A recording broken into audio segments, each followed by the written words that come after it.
Imaginez rentrer chez vous après un long voyage, le cœur rempli de fierté et de projets. Vous pensez retrouver la chaleur de votre foyer, le sourire de votre mère, l'amour de votre épouse. Mais derrière les murs de cette maison parfaite se cache une vérité glaçante. Index revers pointant vers la droite blanc, une vérité faite de silence, d'humiliation murmurée, et d'une femme brisée dans l'ombre. Index revers pointant vers la droite blanc, une vérité que personne n'osait regarder, jusqu'à aujourd'hui. Lucas croyait avoir réussi sa vie. Argent, réussite, confort, stabilité. Mais en quelques minutes, tout s'effondre lorsqu'il découvre ce que la personne qu'il aime le plus subit en son absence. Cette histoire n'est pas seulement celle d'un conflit familial. C'est une histoire de sacrifice, de trahison, de dignité piétinée. Et surtout, d'un choix impossible. Index revers pointant vers la droite blanc, protéger un amour bâti sur le mensonge.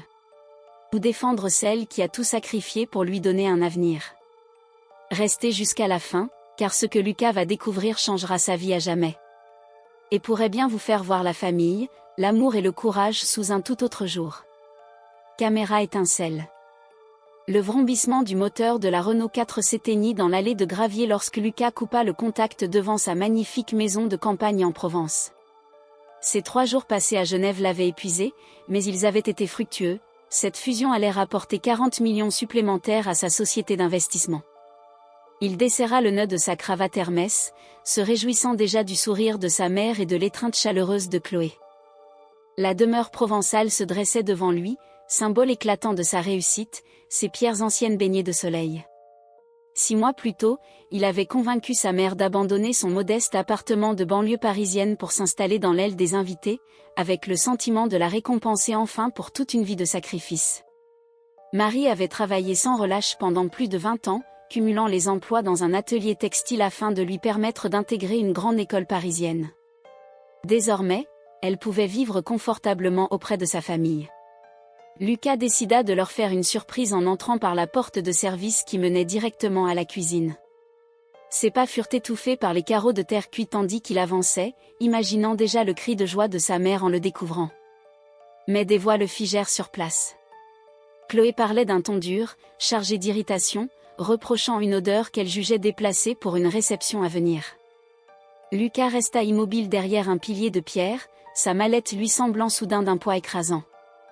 La voix de sa mère, faible et tremblante, tenta de se justifier, elle ne préparait qu'un peu de soupe pour elle-même. Les mots de Chloé devinrent plus froids, plus blessants, évoquant la peur du regard des autres et une image qu'elle voulait à tout prix préserver. Chaque phrase frappait Lucas comme un coup. Il sentit son monde vaciller. Il n'en croyait pas ses oreilles. Chloé, qui s'était toujours montrée si aimable, si ouverte en apparence, révélait un visage qu'il ne connaissait pas. Les genoux de Lucas fléchirent. Les diplômes encadrés dans le couloir semblaient se moquer de lui, il avait réussi professionnellement, mais avait échoué à protéger la personne la plus chère à son cœur. Des sanglots étouffés lui parvenaient depuis la cuisine. Il comprit alors que l'équilibre de sa vie reposait sur une illusion fragile. Sa mallette glissa de ses mains et tomba lourdement sur le tapis. Les paroles de Chloé continuaient, teintées de mépris, affirmant son autorité sur la maison. Lucas sentit sa gorge se serrer. 30 ans que sa mère vivait en France, travaillant sans relâche pour lui offrir un avenir meilleur, et c'était ainsi qu'on parlait d'elle en son absence. Marie murmura qu'elle essayait simplement de ne déranger personne. La réponse fut sèche, blessante. Lucas aperçut sa mère ramasser silencieusement son bol et ses baguettes, se dirigeant vers la buanderie, la tête basse. Les souvenirs de récents dîners lui revinrent en mémoire, toutes les explications rassurantes de Chloé prenaient soudain un goût amer. Il comprit combien il avait été aveugle. Le silence progressif de sa mère, son isolement, tout prenait enfin sens. Il se rappela alors qui elle avait été autrefois, une professeure de littérature respectée, maîtrisant plusieurs langues, dont les poèmes étaient publiés. En quittant son pays à 42 ans, elle avait renoncé à sa carrière, à son identité, pour lui. Elle avait enduré des journées épuisantes, appris une nouvelle langue, adopté de nouvelles coutumes pour faciliter son intégration. Et aujourd'hui, elle se cachait dans la buanderie de la maison de son propre fils, par peur de déranger. La porte se referma doucement, mais le bruit résonna comme une détonation dans l'esprit de Lucas. Il entendit les pas assurés de Chloé s'éloigner. Il devait comprendre jusqu'où allait cette situation. Silencieusement, il ressortit et rejoignit sa voiture. Cette fois, il démarra volontairement le moteur bruyamment, annonçant son arrivée. La transformation fut immédiate. Par la fenêtre, Lucas vit Chloé changer d'expression, afficher un sourire chaleureux, se précipiter vers sa mère avec une affection soudaine et excessive. Lorsqu'il entra enfin par la porte principale, il découvrit cette mise en scène parfaite, Chloé attentionnée, Marie assise, figée entre la peur et l'incompréhension, tenant toujours son bol, ne sachant plus ce qui était permis. Lucas tourna la clé dans la serrure et annonça son retour d'une voix calme, dissimulant la colère qui grondait en lui. Chloé accourut vers lui, enthousiaste, jouant son rôle à la perfection, sans savoir que, cette fois, Lucas avait tout vu, tout entendu, et que plus rien ne serait jamais comme avant. Illuminée d'une fausse joie, elle l'embrassa, prit sa mallette et l'entraîna vers le salon où sa mère se tenait figée, comme un oiseau pris au piège. « Regarde qui m'a tenu compagnie », lança Chloé en passant un bras autour de la taille de Lucas. « Ta mère et moi avons passé une si belle journée, n'est-ce pas Marie ?» Le regard de Marie fuyait, cherchant la réponse attendue. « Oui », murmura-t-elle, presque inaudible. « Elle a préparé une soupe absolument délicieuse », poursuivit Chloé avec une comédie parfaitement maîtrisée. « Toute la maison en est imprégnée. Je lui dis souvent qu'elle nous gâte trop avec ses talents de cuisinière. » Lucas observa sa mère attentivement, percevant la panique dissimulée derrière son sourire forcé. Cette femme autrefois forte, respectée, cultivée, capable de tout recommencer pour son fils, semblait désormais réduite au silence, prisonnière d'une peur invisible au sein même de sa famille. « Maman a fait de la soupe ?» demanda-t-il en scrutant leur visage. « Oui, elle a passé tout l'après-midi à cuisiner », répondit Chloé avec assurance, ajoutant qu'elle essayait de la ménager tant elle était généreuse. La détresse de Marie était palpable, son regard oscillant entre la façade aimable de Chloé et l'ombre de la femme dure qu'elle avait subie plus tôt. Lucas comprit alors que cette mise en scène durait depuis longtemps, l'amenant à croire que sa mère faiblissait avec l'âge tandis que Chloé incarnait la patience et la bonté. Cette nuit-là, incapable de dormir, il consulta les enregistrements du système de surveillance installé 2 ans auparavant et découvrit des scènes accablantes révélant une succession d'humiliations, de pressions psychologiques et de gestes cruels infligés à sa mère. Le lendemain, après le départ de Chloé, Lucas interrogea Valérie, l'employée de maison, qui confirma, en larmes, les mauvais traitements subis par Marie, expliquant qu'elle avait gardé le silence par peur de perdre son emploi. Plus tard, Lucas découvrit également des messages privés dans lesquels Chloé exprimait un profond mépris et élaborait un plan visant à faire passer sa mère pour incapable afin de l'écarter définitivement. La réalité le frappa de plein fouet, la femme qu'il avait épousée menait une campagne de harcèlement méthodique contre la personne qu'il aimait le plus. Lorsqu'il tenta d'en parler à sa mère, celle-ci minimisa tout, par amour pour lui, refusant d'être une source de conflit dans son mariage, prête à sacrifier sa dignité pour préserver son bonheur. Lucas comprit alors que son silence n'était pas seulement dicté par la peur, mais par un amour immense et douloureux, et qu'il lui faudrait désormais choisir entre un mensonge confortable et une vérité difficile, car certaines choses, une fois brisées, ne peuvent jamais être réparées. Lucas tenait son téléphone à la main. Ce qu'il venait de découvrir à propos de ce que Chloé faisait subir à sa mère le glaça.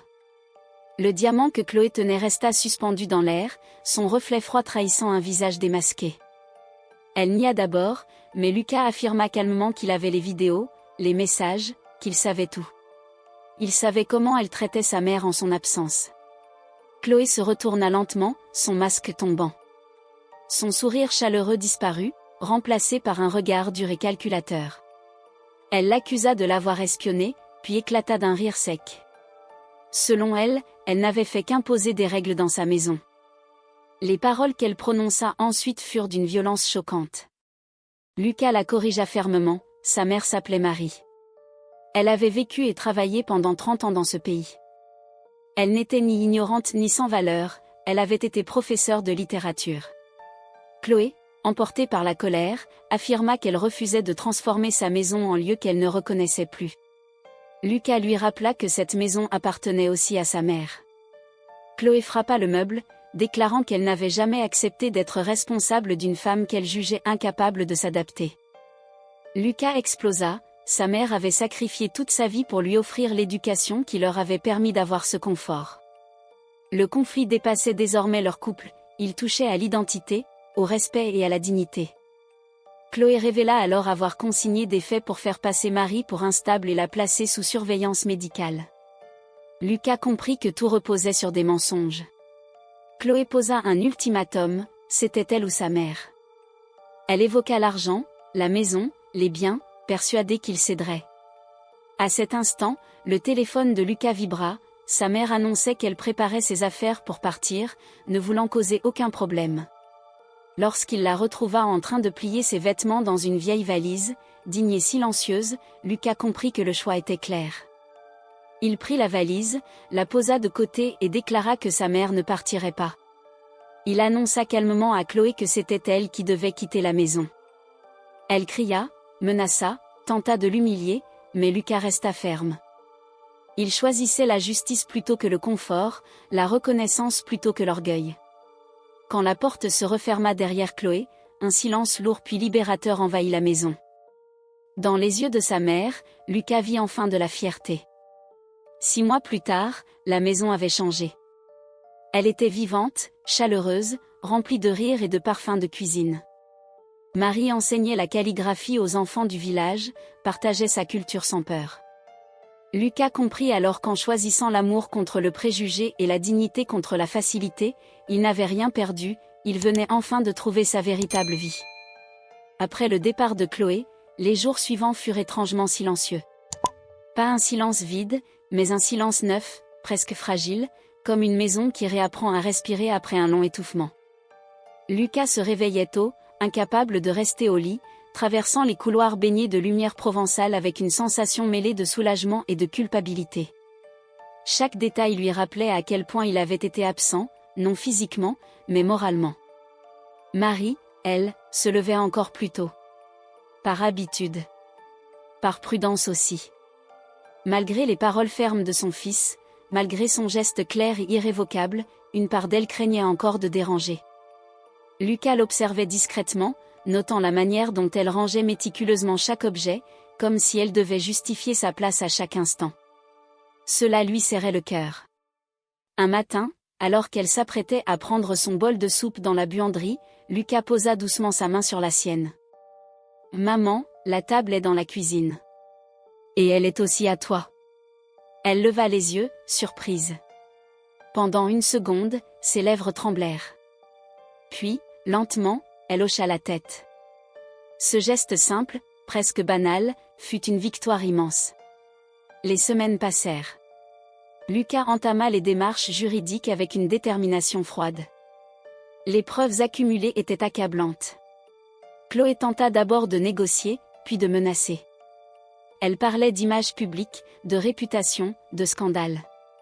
Lucas resta imperturbable.